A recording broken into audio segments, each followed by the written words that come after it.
done, I immediately gravitated towards them because they're basically demonstrating a situation and building a vehicle that I've been praying someone would build for years in order to, to basically protect as well as enrich, people in the industry. And it's not just music, because people think of the music industry as just a music thing. But in order to have an industry, you have to have creatives on all different levels. You have to have attorneys, you have to have publicists, you have to have artists, you have to have tech people, so no one's excluded. But the crazy thing is the powers that be, they basically fragmented the creatives world and cause us to believe that we're divided. Well, actually we're not.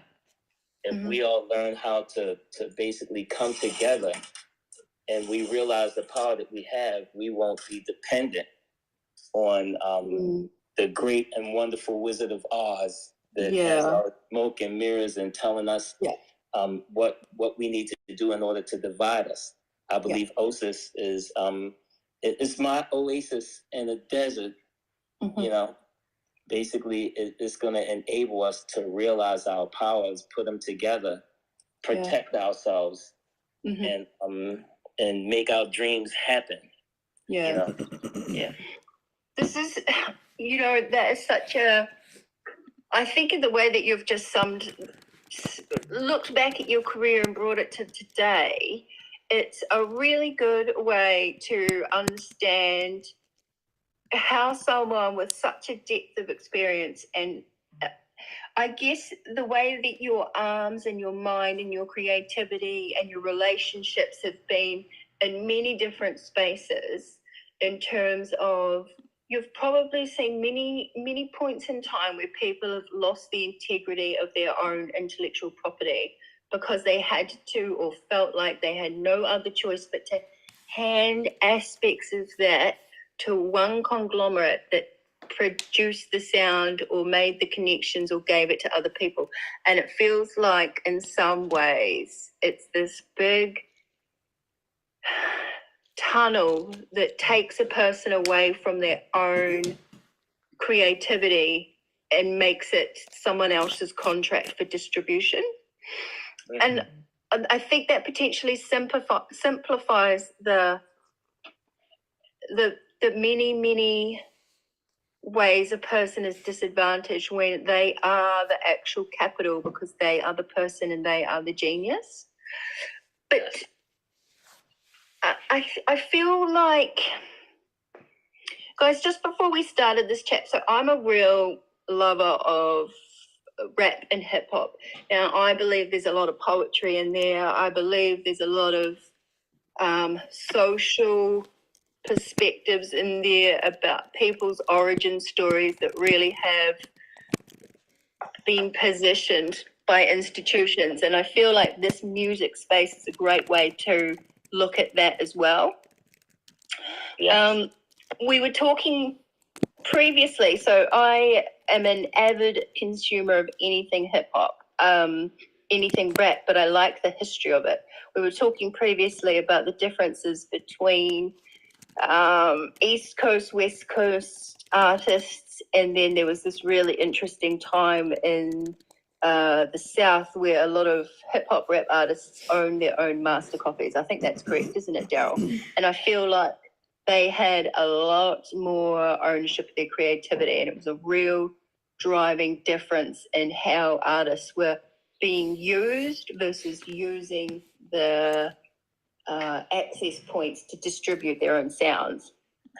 Yeah, well, actually, a lot of people, they started selling the music from their trunks, Yeah. And, that's right. Sorry, that was so enthusiastic of me. Yeah, no, I mean, hey, I love enthusiasm. Yeah. So what happened is there were a few people, they couldn't get in. So, hey, they took it upon themselves to start selling music out of their trunk, and then when Napster and different things came along, the industry had to figure out how to basically reel people in, because, you know, if they stop people from, you know, if people aren't part of their system, they're not winning. So what happened in the 90s is they started giving out production deals, and these guys were taking tons and tons of money, and some people weren't doing what's right, you know, and basically what it did is it caused a crash, you know. But then iTunes came to the rescue, and actually one of my partners, Joseph Nguyen, he went in with PayPal to create micropayments. And then Steve Jobs became what I believe is the biggest music executive in the world by creating iTunes. Yeah. The thing is he didn't have any he didn't have to pay anybody for artist development. He didn't pay any studio time. He basically created a vehicle that everybody could monetize their music on, and he took a large percentage of everybody's music, record labels and individuals, and created a norm, and basically started you know, what it is now. You know, it's not like people are selling records now. Basically, people are passing digital information back and forth. And the crazy thing is like you said, not just hip hop, but R&B and everything. People are excited about their craft. They're so excited that they leave themselves open, and they have left themselves open, and they're not recognizing it. And I believe that what we're doing today, and with OSIS and the guys, we're at a point in history where we can teach people and show them, you know, where they've gone wrong, and we can put them on the right path and be very instrumental with that, and enabling them to get their life and their dreams back. Yeah, that's so important. And the tragedy of this conversation, Darryl, is we've only got 60 minutes, and I really want I don't want to waste a second of it. I feel like the time span of experiences you have there versus why you're absolutely in for the penny, in for the pound, as they say, for OSIS. And that's not, I know that's a reference to money, but it's not I get the distinct feeling that money's the second reason you're here. And if anything, it's not relevant, because, you know, creativity in itself is an asset in its own right. And I think creativity is related to not just sound and what we're hearing, it's related to people's mental health, it's related to their well-being, and this is the listener, this is the person that can find someone that they connect with. It's the way sound makes people feel. And I think in that space, if the artist has the capacity to feel totally in control of what they've created, the end result, we don't know what that will be when creativity isn't owned by someone else. It's born from persons, you know, their desire to bring their feeling to sound, to give it a sense for people. If you could look back on an experience, like, guys, Darryl was telling me he's also a musician, like he's a bassist, and he's been on tours, which is a lot different to sitting in a studio, but there's so many actors in both spaces where it's like people are doing their jobs, and then there's people who are in that space. What is there any way that you feel like you could link up one of those experiences to also how you see OSIS is just it is in itself, the tokenization, the tokens will have many, many ways they're going to influence people. And you have to forgive me, I'm still learning. So in some ways my language is a little bit clunky. But if you can pick up what I'm trying to put down and then bring it to an example, I think the viewers or the listeners, are in for a real treat. Well, I've been playing music since I was 4 years old. I started playing the guitar and bass and then keys, you know, but I started creating when I was a teenager. And the crazy thing is, you know, everybody is a starving artist at some point in time, you know. And I worked a job and I tried to do my music, and I actually wound up homeless pursuing my dream. Yeah. So, basically, when you talk about mental health, and people have to understand, it's like everybody wants to be heard, Yes. and the thing is we're all trees falling in the forest. We're most definitely making a sound, but who's there to hear it? I believe that OSIS is one of there aren't too many people that really have everybody's best interest in mind. OSIS is basically giving people the opportunity to rise up. Because a lot of people, what everybody does, divide and conquer. You have your people that don't have the musical talent, but like you were saying earlier, they have the vehicle that people thought that they needed in order to get out there. So basically what they've done is like a vacuum. They vacuumed in the talent, and they rationed the talent out. And basically they utilize your talent to make billions and give you pennies on a penny. Yeah. Which can be, when you talk about mental health, that can be a real strain on your brain when you know that you're the one doing it and somebody else is reaping all the benefits.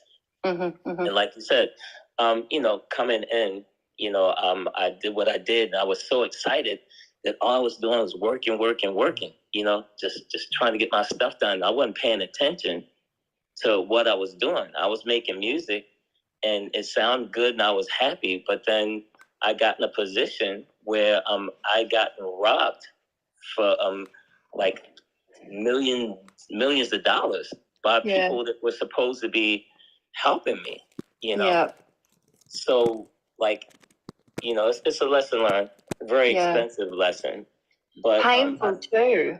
Yeah, I thank God that I got through it to this point where actually we can have this conversation and it can help. People watch shows like how Missy, her situation, because we all came together, myself, Missy, Timberland, all of us came up in the same music crew where we all sat in a studio and we created.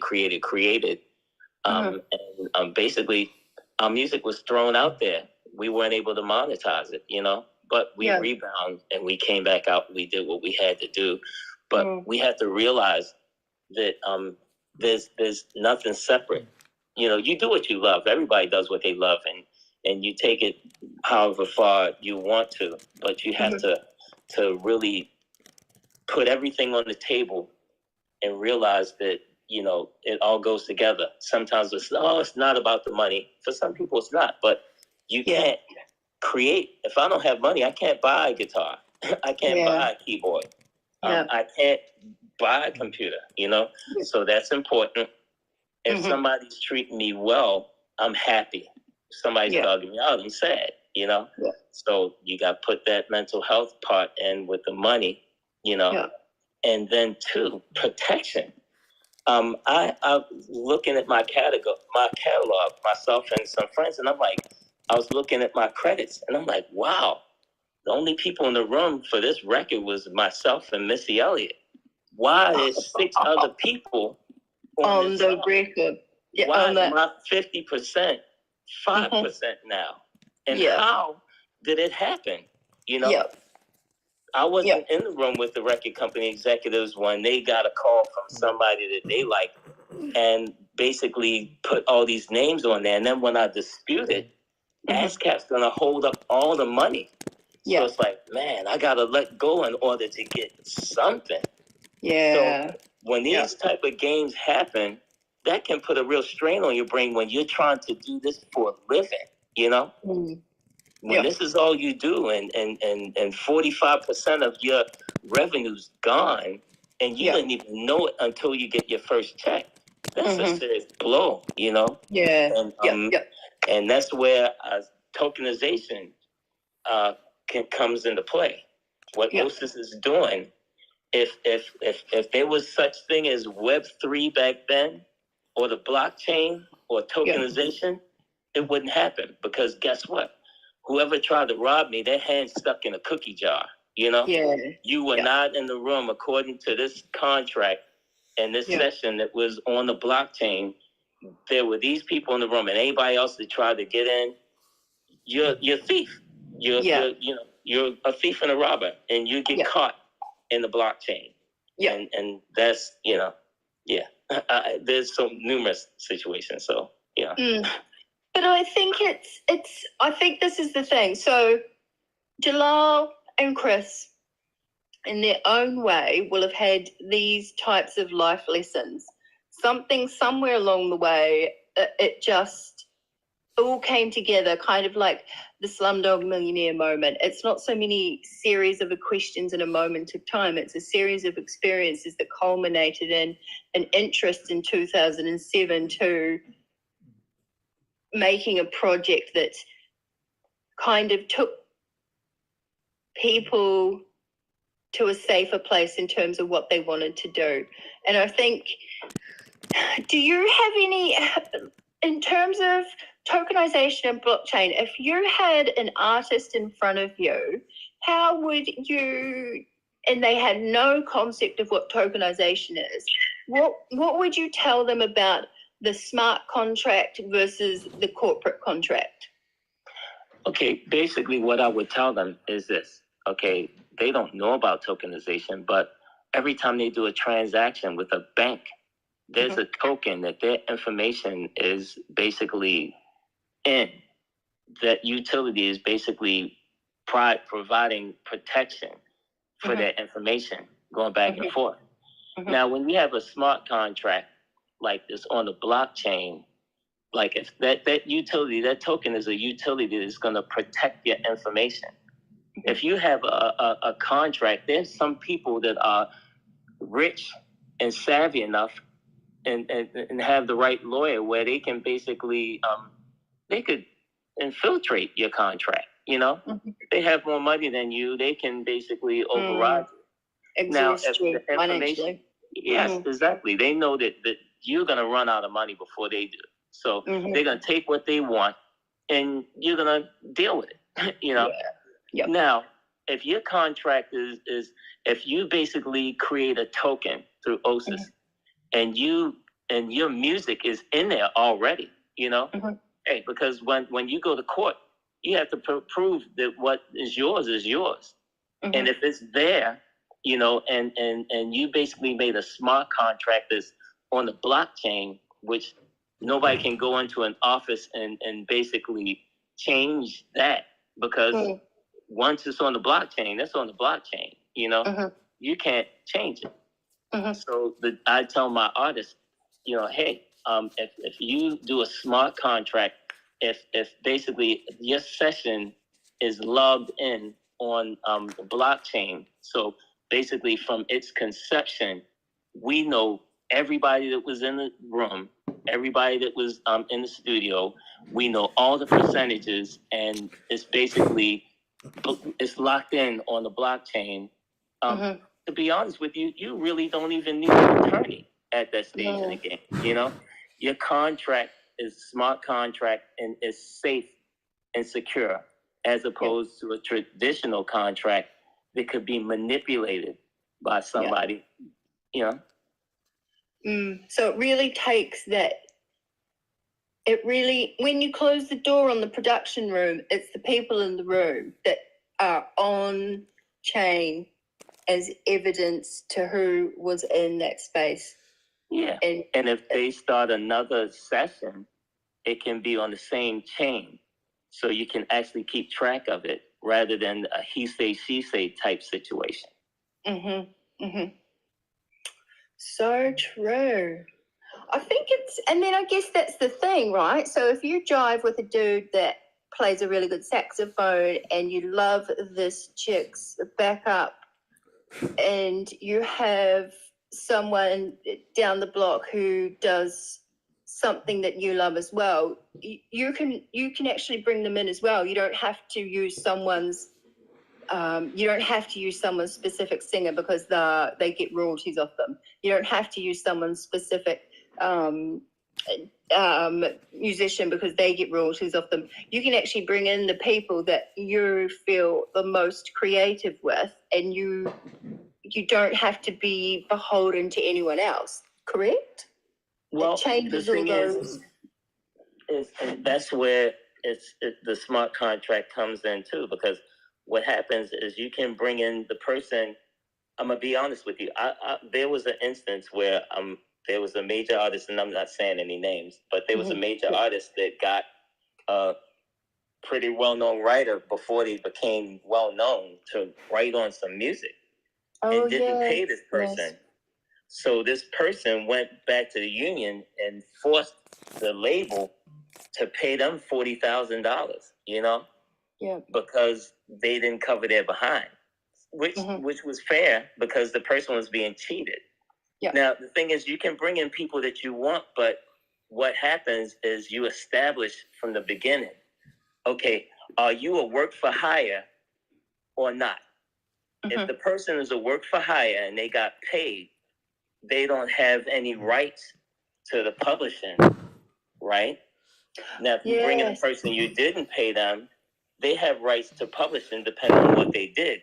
But but that way you can put on paper that this person received X amount of dollars and agreed that they would be a work for hire on this. And they can't backtrack once it's in a smart contract, right? If it's left wide open and you go to court, it's just like you have no contract. So they're entitled to whatever it is. So the smart contract is basically going to keep everybody honest at that stage of the game. This person agreed to be a work for hire. I gave them $5,000 and they were happy with it. So they're done, right? Yeah. If I don't have that in the smart contract, it's the Wild West. Yeah. That's actually a really good point. Just this section that you've been referring to, I've got a good friend here in Australia, and well, I guess he is.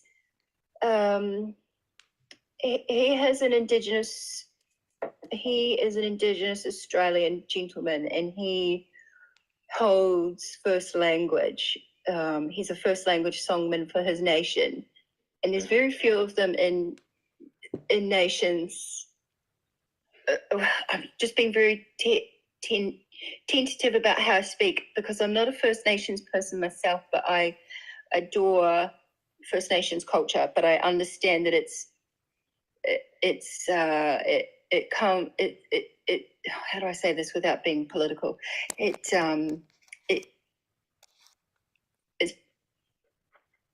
within a Western system, which is not an Indigenous. It's not Native Indigenous relationships with agreements. And, he signs a contract and he makes agreements with people. He's a very savvy guy. So he's able to, he's involved in rooms where he feels meat at the table, for example. I'm imagining he doesn't put himself in a position to be on back foot, specifically withholding the privilege of culture as well, because he is, a descendant of legends. So I'm trying to be really careful with my language because I don't speak for him. I just have a great regard for what he does.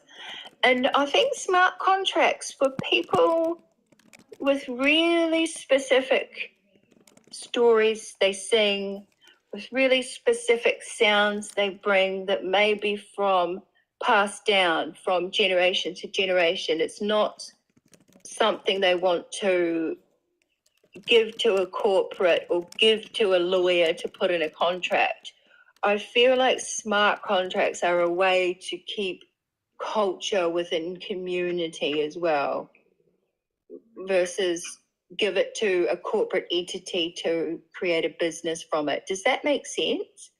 Well, that's great, but I'm going to go one step beyond that. And this is where OSIS comes in, right? Please do. The thing is when you think about a whole nation, wouldn't it be better to create a token, which is a utility, that you basically own your own situation. You created that token. You put the whole nation in there with you, and you create your own little world within that token, and you own it. And if you wanted to do a deal with a label or whatever, you could do a joint venture if you wanted to, but you can control all of your music, all of your contracts. You could basically create your own environment, your own community that's going to pay. You have people making crazy money off of meme coins. You know what I mean? Yeah. That don't do anything. I know. You have a whole network of musicians and artists and people that want to protect their culture. Why not create a utility that basically houses all of that and monetize it to the world for yourself without a major company? Major companies aren't major companies unless people are contributing to them. Nobody can be a Fortune 500 company if people don't participate. If people aren't putting their money in, nobody can go platinum. Yeah. And I was thinking about something today. I can't remember the thread of what I was reflecting on, but in some ways, so look, the word itself is very, very loaded, but I think for me, it's just something that popped into my mind and floated past. In a lot of ways, it's almost like to consume culture with it's been a cycle of entrapment. I'm in love with this song. I love the album cover. I love pulling out the CD sheet, and I love reading the words of the song. And I'm giving my age away there, which is totally cool. But it's entrapment in the sense that it's a Sony. Well, sorry, I shouldn't say names. I'm actually buying a label's plastic, a label's paper, a label's press, and a label's mixer sound, but I want to listen to my artist. And at the end of the day, I don't know how much my favorite artist is getting of that money, but in order to be able to listen to them at a certain point in time, I had no choice but to buy that press. You know what I mean? But that's not true. I mean, the thing is right now, if you look online, you have independents that are getting bigger numbers than the major artists. And Sony has nothing to do with any of the sound. The engineers, the producers hire the engineer. When you go in the studio, all they're doing, they're fronting money, right? Yeah. And that's basically all they're doing. The creatives, it's just like a farm. It's crazy. You have your farmer and you have your sheep. The sheep are all the people that are creating everything. The farmer just has more sense than the sheep, in a sense. And I'm not saying the labels have more sense, but in a sense, it's portrayed that they have more sense because they're able to get the stuff out. But the bottom line is at this stage of the game, like once upon a time when I first came in the industry, there was no internet when I came in. There was no such thing as the internet, So basically, they sold records. That was the only way it could get out. But now, you have an internet that's free. You can see what people don't understand is it's just like you have your own television network, better than any network they had back in the day when they first started doing music. You can freely go on and you can do your music. I mean, back in the day, when we had to create music, you had to be in a studio. You have an iPhone. You can create music right now. Right. You can create your music. You can go out there. If you're good at doing promotion, you can promote your stuff. And the difference is, like, now that you have the internet, once upon a time, you'd have to hire somebody to go state to state and push your stuff. Yeah. All you have to do now is get on your phone on Facebook or Twitter or anything else and promote yourself. We don't really have an excuse anymore for leaning on the label at this stage of the game, Now, if you want to get your numbers up quick, that's a great way to do it. But if everybody supported each other, and you create a community and you teach each other that, hey, if we all want to blow up, we have to support each other. You buy my music, I buy your music. We listen, we have a platform to do it. And we're basically distributing our funds amongst each other. It's just like crowdsource funding. And that's what they don't want you to think about that. They're like, no. Because they know they're going to lose a grip. If we understand the power we have as individuals collectively, there will be no such thing as music companies. And if we want to invite them in and offer them a percentage, we could do that. Because guess what? If they're no artists, what are they doing? They're going to move on to the real estate or something else. Yeah. But if we're able to promote our own shows and sell our own music amongst ourselves, and it's not a competition for everybody, rather it's a collaboration, that's when we can put OSIS together. Like you said, your Indian friend, they create a utility, and basically everybody pours into that, and they share and distribute the wealth amongst themselves, which enables them to build and build and build. And people don't think it's possible, but guess what? Once upon a time, there was Blockbuster, right? Yeah. Blockbuster selling videos, and all of a sudden, a little red box popped up on the sidewalk and put Blockbuster out of business. Then Netflix came along and put everybody out of business, Yeah. So when you sit and you look at things like that, it gives you a different perspective. And when we teach people that concept, and your friend did the one utility for the nation, but then he caused everybody else to understand, hey, but you have to protect your own stuff. You're contributing to this thing, but you have your own songs and stuff. You have to create a utility that's going to protect your thing. Then you have everybody finding out that they have a need to create their own token at this stage of the game in order to protect themselves. Because rather than just a contract, you have a place to house all of your valuables and your dreams. Yeah. Now, this is super interesting. So my start in the world as someone who, as a worker, was a youth worker. And that's traditionally a very marginalized inside a marginalized group of people. They're already touching on the justice system for XYZ, which really might not be there. It was, in some ways, the trajectory is chosen. Now, the thing I loved about OSIS was these young people, if they have an internet connection and somewhere to go to learn that there's a potential to take a different path, they're introduced to their own sense of self-control in a way. And I think, whilst that's not a really great example because there's so many factors in it that sit on top of it, the potential to reach into communities that are marginalized, and I think give people an opportunity to start on their own front foot is really untapped as well. And I think the sooner we can get it as far and wide as possible for people in the most marginalized spaces to think, okay, well, actually, I've been messing around on my phone. What if I do this? What if I do that? What if I launch here? What if I make a token and just keep pushing?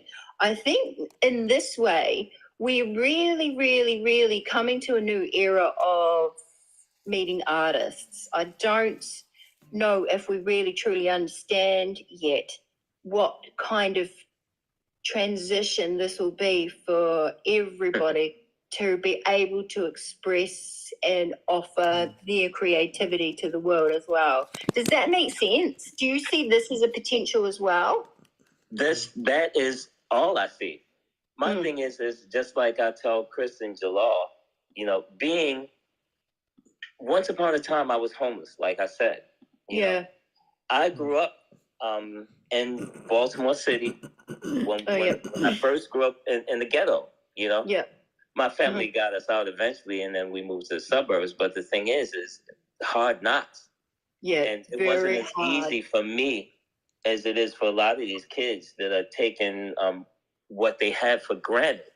But once people understand that they're capable of doing these things, and that's why, like, when I talk to Darryl and Chris, and we talk about education, not just for kids, but everybody. The thing is I believe in leveling out the playing field, because what happens is when the powers that be get it, they're gonna try to get on it, and they're gonna try to figure out how they can control the narrative, rather than us teaching young people from the jump that hey, this is what you can do for yourself, right? Yeah. I mean, if you're working hard, see, the crazy thing is they've trained people to work for likes.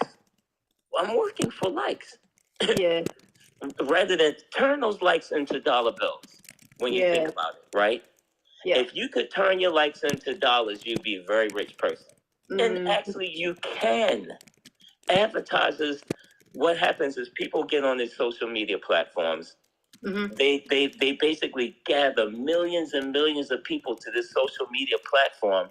And the people that created the platform turn those likes into dollars by attracting advertisers that are going to pay them millions and billions of dollars to expose their product to their followers. People that just want to get out there. And if that's like I tell some of my celebrity friends, why don't you guys just promote the show? Why let Live Nation do it at this stage of the game? You could get a couple of smart people. You could take your money. You could basically hire them. You could promote the show and walk away with all the money. Yeah. Right? That's the ethos arm of the products, isn't it? That's yes. Yeah. Yep. Which like I told Chris and Jalal already, this is a disruptor. And yes. Once my job is to basically do, what I'm doing now. I want people, all the people I know that are out there just trying to get heard, to understand if you join together, if you unite and educate each other and lock arms and create a vehicle that you can control your publishing, your royalties, and everything else, where you're not going to allow somebody to pinch you off pennies on a penny for your work. That they're going to the same people that you're gathering to get the money that they're putting in their bank and giving you pennies off of. Yeah. It's insanity. And I think, too, it's such an interesting point you're making. And I'm thinking in my mind, we've got creatives in our community at the minute, and I'm thinking about one of our boys, Juan. He does his own art, but he's super into graffiti. And through him, I've been following social media, like guerrilla graffiti pages. And I just think to myself, it's a way for these artists to be found in a like-for-like type of culture, social thoughts, social, social likeness, in the sense that it's kind of, they're communicating similar experiences through different mediums. And I think even in that space, I'm sure there's many, many musical artists that walking down the street and are absolutely intrigued and enthralled, and they stop to look at graffiti, you know what I mean? And they're reading what the person's been throwing up, that kind of stuff. And I feel like in those spaces, there's a lot more horizontal integration versus having to go up the chain of a corporate label to take their artists, to take their images of what they want on a cover, or images of what they want in a song, for example. I feel like there's a lot more potential to be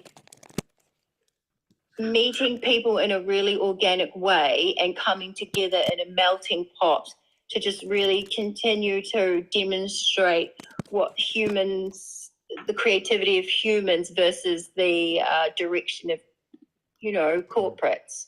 Does that make sense? Well, think about this, okay? Please, I would love to.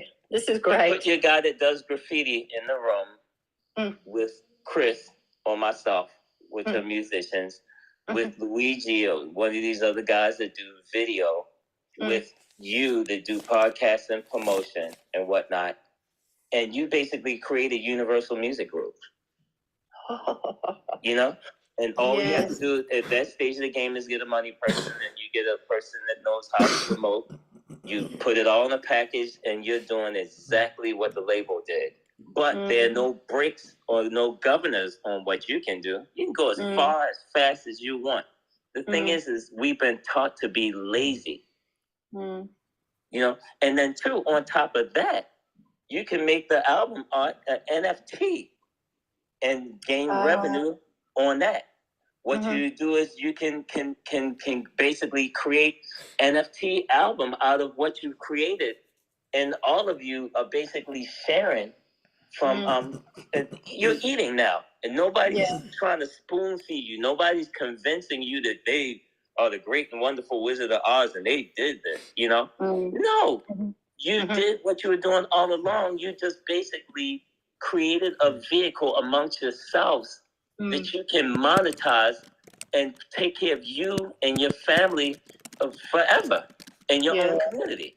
You know, that's a really interesting point, because I am from the I'm with my, so I come through the Discord community, and there's several of us, there's more than a handful of us in there that are chatting with each other, and we are part of the, as Luigi referred to last night, we are part of the nodes that are going to be inside and utilizing the products. And we as a community just already genuinely feel like it's an internal conversation about all boats rising at the same time. And the way that you're kind of this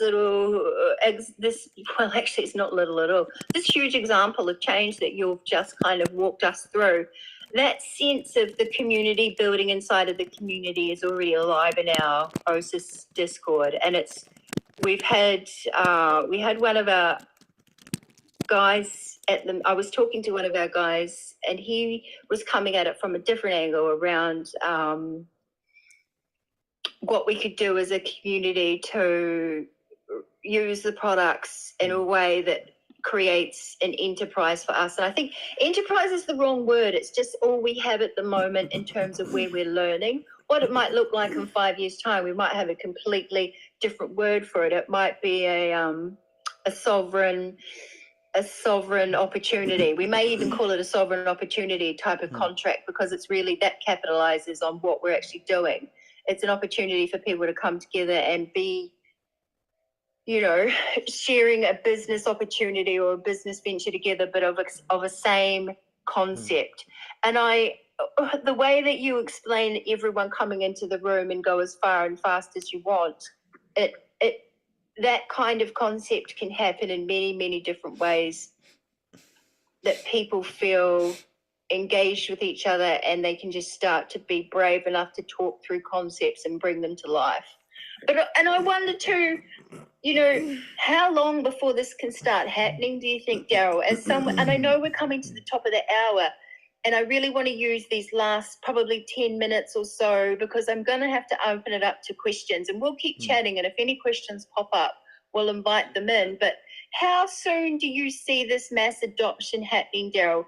I guess we could probably go two ways in this. Your long-term experience in the industry, so your professional hat, but how soon would you want, in the emotional brain, how soon would you want this happening for people?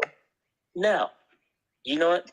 I went from being homeless to having $1.5 million in the bank within a year without the internet. Whoa. Back then, by myself. Right? Dude. So, when you think about all the tools that we have, people don't understand the United States of America is a company.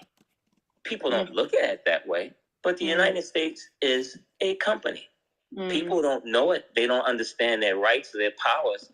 They just go on living and allow 1% of the population to control them. Now that we have the concept and we understand, it's like, okay, now there's like, okay, a team.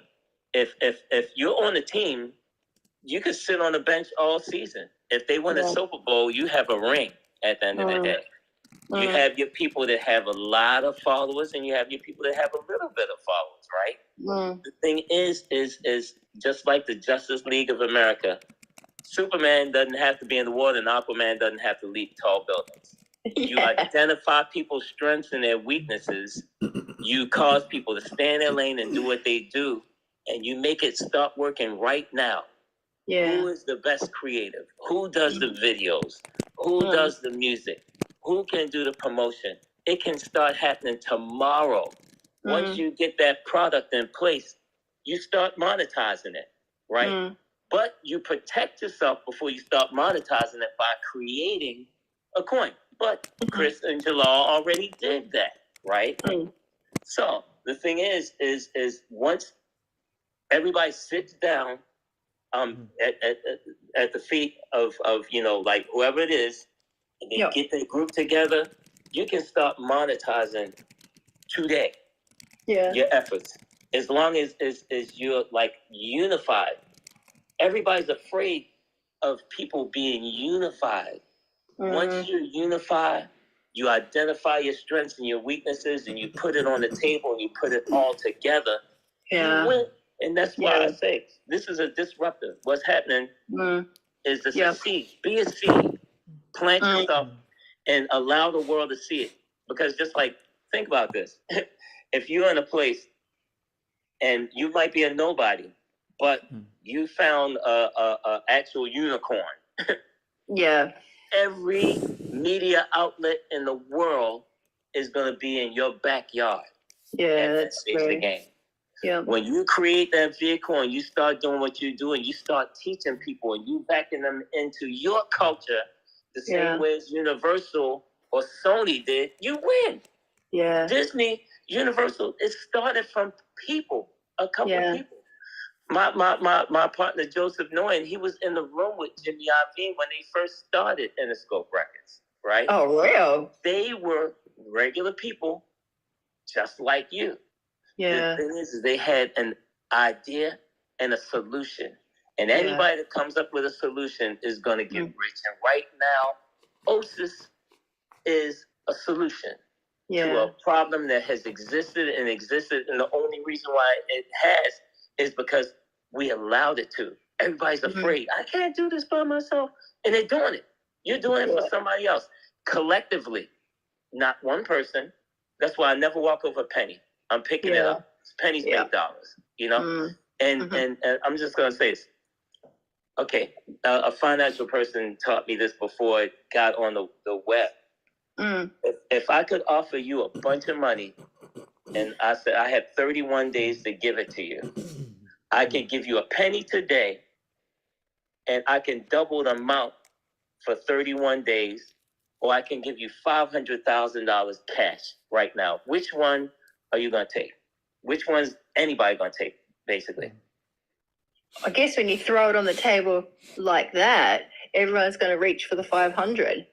But if they had waited and they allowed me to give them a penny today, 2 tomorrow, 4 the next day, 8 the next day, on the 31st day, they would have $10 million. They bank on us thinking that way.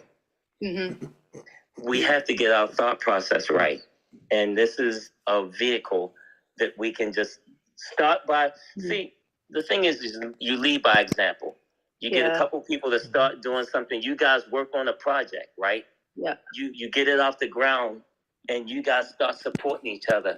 Then other people are going to look in. Before you know it, you have a whole world of people looking in on what it is. That's how people get popular. That's how sports is popular. Teams and everything else. They basically found a hook that enabled them to grow. Just like any song or anything else. So. And look, I think, this kind of technology, it's really touching on the heart of humanity, which is diversity is the name of the game. The more diverse the pool of people that are looking at a project and actually don't have to pass through any gatekeepers. They can just show up at the door, and if they have like for like and it works for the project, they can come together. Like at the top of these podcasts, we were talking to the chief filmographer for the OSIS team, and his origin is that he found the project online and he thought this was really cool. So he put together a little showcase and sent it to the team. And the team were like, yeah, that works for us. And that's how that happened. Well, that's the start of this story, do you know? And I think to myself, this is a really good example of that type of diversity in these kind of conversations that we're having now, that you see from your experience as well. There's all types of diversity in communities, and this is really going to give everyone an opportunity where previously there was a gatekeeper, and essentially if you didn't look the right part, you didn't have the right type of attitude that they appreciated, you didn't get through the door. Whereas here, there's the opportunity not to be closed out because there's something about your fronting personality that they don't enjoy. Does that make, I feel like that's a really powerful thing as well. And it's really going to push people into a sense of responsibility. Yeah, okay, well, actually, I'm the only person who's reliant on my success now. What do I need to change? How do I need to grow? What should I do? And who can I look for? Or what don't I want to be involved in is a good one as well. Well, there's strength in numbers. What you're doing is great. What Jalal and Chris are doing is great. You create a community and you cause people to understand. It's like if you're in a boat rowing by yourself, it's going to go around in a circle. Somebody has to be on the other side rowing just as intensely as you are. Yeah, when you have a community of people helping each other, like I said, the person sitting on the bench might not be as good as LeBron James, but they're going to get a ring at the end of the day, and everybody's going to get paid, and everybody's family's going to get paid. The thing is I'm a humanitarian. I believe that there's enough for everybody, but the thing is there's nobody good enough. Like YouTube's not sharing with anybody for real. Spotify's not sharing with anybody for real. This is one of the only places that are considering people. And the thing is, God's going to bless us for doing that also. Like, because people think, okay, my project. Yes, it's your project. But the thing is you have people with crowdsourced funding win it. And when you have a team and everybody's contributing to the team, no matter how big, you know, if somebody's doing the video for you, if somebody came and they did photography for you or whatever, you'll win it together. Yeah. And that's what we have to consider. We have to consider each other and understand that we need each other to succeed. Yeah, 100%. And I think it's such an important message that we continue to hold as we move forward as well. This is a people project. It's a lot of technology in it, so it is a chunky topic, and we do need to be I'm a huge advocate for our own education in this space, which is the nature of decentralized anyway. Do your own research, but in a really friendly way. Like don't feel like you can't walk through the door and say, hey, can someone tell me where to start? Because someone will be there to show you where to start from. But I think it's a people project in the sense that we feel success because we feel like we want it for everyone else as well. And I think that's a real common denominator of the people that I'm coming across personally. And something that we're hearing in all of the speakers sharing is that we want what we want for ourselves, but we want it for everyone else as well. And I think we want to put down the shackles of,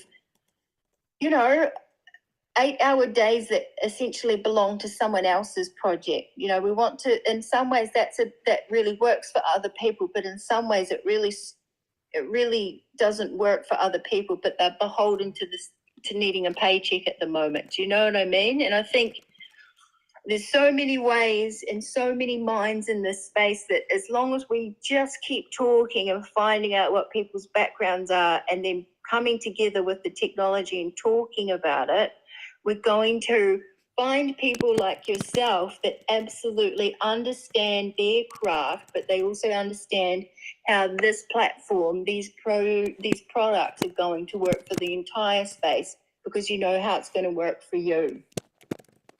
And I think that's a really important thing that you're sharing at the minute is you understand how it's going to work for you, but you're not holding that information to yourself. You really want it out there for everyone else as well. Just imagine this, right? I sound like Chris right now. But, okay, there's enough money in the world. Actually, we're just trading promissory notes and whatnot. We're using resources that exist already, and somebody's just controlling the resources. Yeah. Everybody could have a house. If we created a pool of resources that everybody could just dip into and be like creative, that would be the perfect world. Just like I said, when you create a vehicle like OSIS, and basically you're enabling people. You're not giving people fish. You're giving them a rod, and you're teaching them how to fish in a pool that's been stocked with fish. Yeah. Everybody's doing well, rather than what happens is you have banks and stuff that control the money, and poor people can't get a house because their credit isn't the way it's supposed to be. That whole thing is wrong. If I could change a lot of things about the world, I would change that, because people don't deserve to be poor, or not able. And I believe that, just like you said, they're creating a scenario that's going to enable people to basically dip in to resources that are being generated by everybody collectively, and enabling people with help financing each other's dreams. Because it's like you said, the regulations and whatnot, it's not the same thing as it is in the world. Because, of course, you have a few people trying to control the world rather than God created this world. He grew everything freely. God didn't have dollar signs on that apple tree or on that corn or anything else that's being grown. We put those things in place. But I believe that this is going to be something that's going to change that narrative and enable people to basically live the way God wanted us to live and utilize each other's resources so that people don't have to worry about a paycheck, It's such a promising space to be in as well. And I think it really does bring home opportunity in a way that's never probably been quite open to everyone before. And I think it's so good to come across someone who's really enthusiastic about it as well, because we all talk about it like it's going to happen, but you're telling us it's happening now, and we should start, and we should get in, and we should just get our hands dirty in a, not in the same way, but you know what I mean, just start working now and find a way to make it work. Yes, I think that's really important. Now, I know, Darryl, we've reached the top of the hour, and I was just wondering, Jalal usually jumps in very shortly and wraps it up for us, but before we head to that final moment, what do you want to share with us? What's your final message for us? Get together as a unit. And I like the Nike slogan, just do it. Yeah. Figure out, have a small group, and of like myself, we have a think tank, think of different things that we can do to basically push this thing forward and show the world what's possible. Be a seed. Start this process. Bring people in to educate them, make them part of this ecosystem, and spread it around the world. And then nobody is going to be broke. Yeah. If we were Bitcoin in the jump, and I know people that spent their Bitcoin on rent because they didn't believe. We make this thing happen. We invest in it. We become active in it. We grow it. We show the world, and we disrupt the world. Yeah. That's it in a nutshell. Yeah. And I think that's essentially what we're driving for, isn't it? That's why we're all here. We want We want change, and we want it in a fundamental and really productive way. And we want it to feel good as well, not like we're being used. And I think that's a critical difference with the project. At no point do I feel like I'm being used. I feel like I'm in a moment in time that's looking to tip the balance. And I think it's really sound advice that you're offering us. Just do it. But that's it. Just feel confident. And I think that's the other thing too. We've got to feel confident that we're not going to be confident at the start. We're going to be a bit lost. We're going to feel a little bit out of our depth, but just ride the lightning and keep going. I was a little black boy in Baltimore City, one of the worst towns, worst cities violently in the country. Everybody told me I couldn't make it, right? I mean, hey, I did it. Yeah, you showed them. And I think that whilst people's intentions or thoughts around your trajectory weren't positive, it certainly doesn't take away from the hard work and the experiences you've had and the types of situations the types of situations that you had to persevere through to get to where you are today, which is also why you understand this project is a game changer. And it's something that's coming along now, and right now is the right time for it to be here, because I think so many people are thirsty for change, and I think they're thirsty for how to do it on their own backs, not be on the backs of other people. Yeah. Well, the thing is I believe everybody has to make up their own mind. You make up your mind and you roll up your sleeves and you make your contribution. You can't get something out that you haven't put in. And I am my brother's keeper. So whatever I do, I have to do the best at what I do. And if everybody's doing the best at what they do, it's going to work. That's so true. And I think too, the way we meet people in this space as well, we've got to be kind to each other. We can't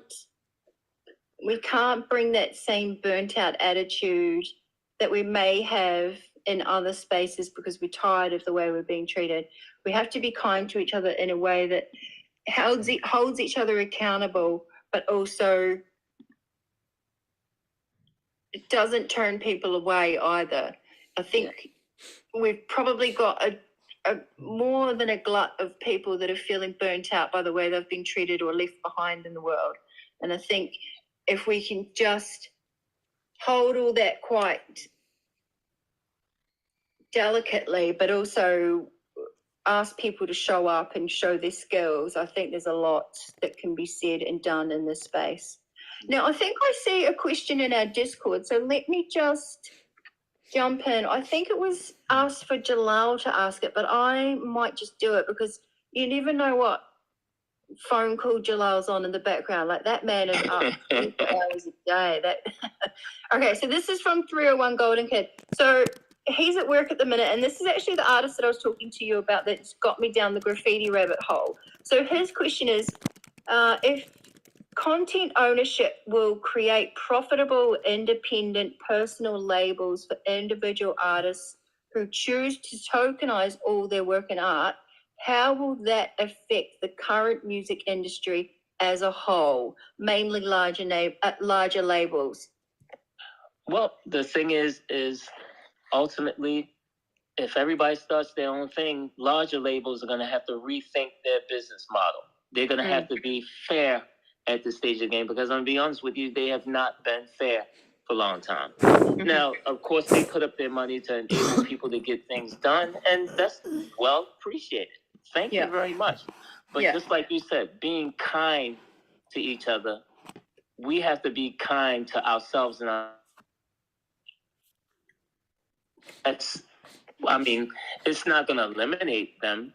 We're just going to be able to do different deals, because you have your bigger artists and they will negotiate the deal. They'll keep their masters, and they're like, oh yeah, if we want to keep making money, we'll give this person that kind of deal, rather than Sam Sausage Head's deal. It's going to be just horrible, It's going to force them to be fair if they want to play.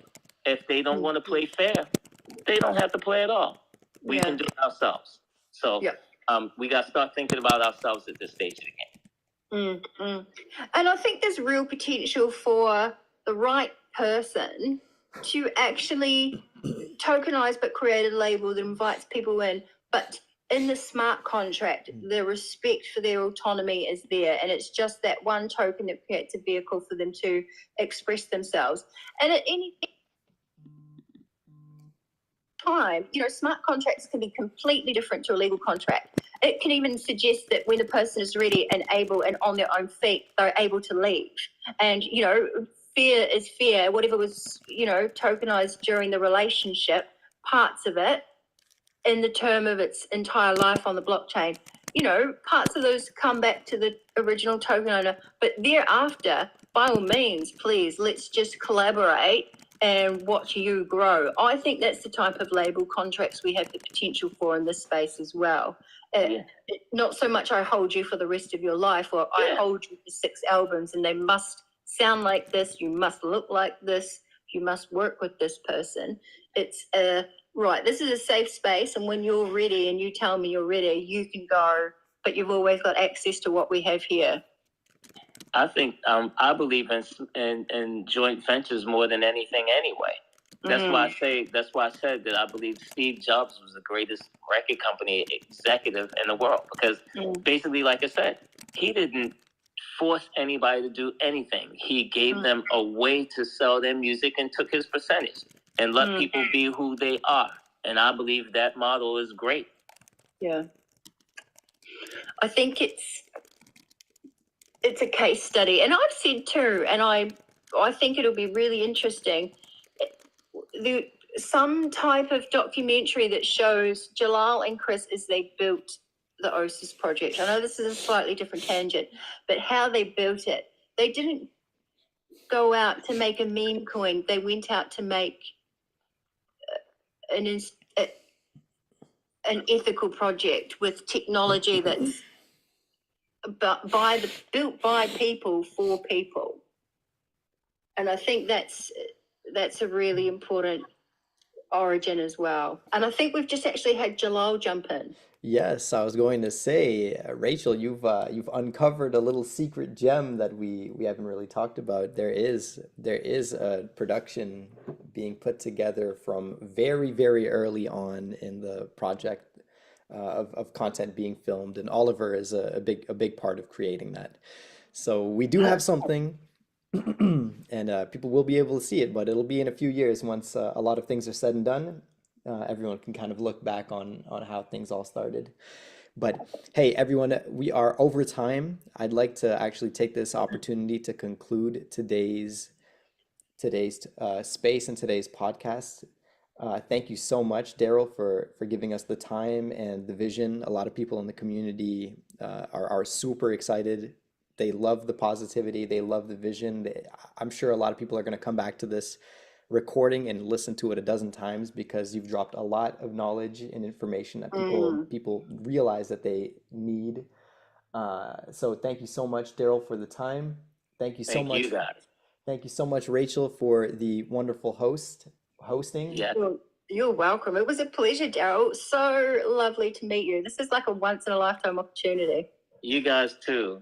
Basically, you guys are giving me a reason to get on social media now, because I haven't, but now I have a reason. Thank you, Chris and Jalal. Hey, thank you, Darryl. Ladies and gentlemen, that's that for today. We do have another episode coming on tomorrow with our Chief Strategy Officer, Lenny Nicholson. I'm sure you guys will really enjoy that call as well. He's also, just like Darryl, a super talented, super successful individual that's been in the entertainment industry and other industries as well. So I'm really looking forward to introducing him to everyone too. But for today, that's it, folks. Thanks so much for spending the time with us. Thank you guys so much. God bless everybody. God bless. Bye now. Thank you, Darryl. Take care. All right. Woo.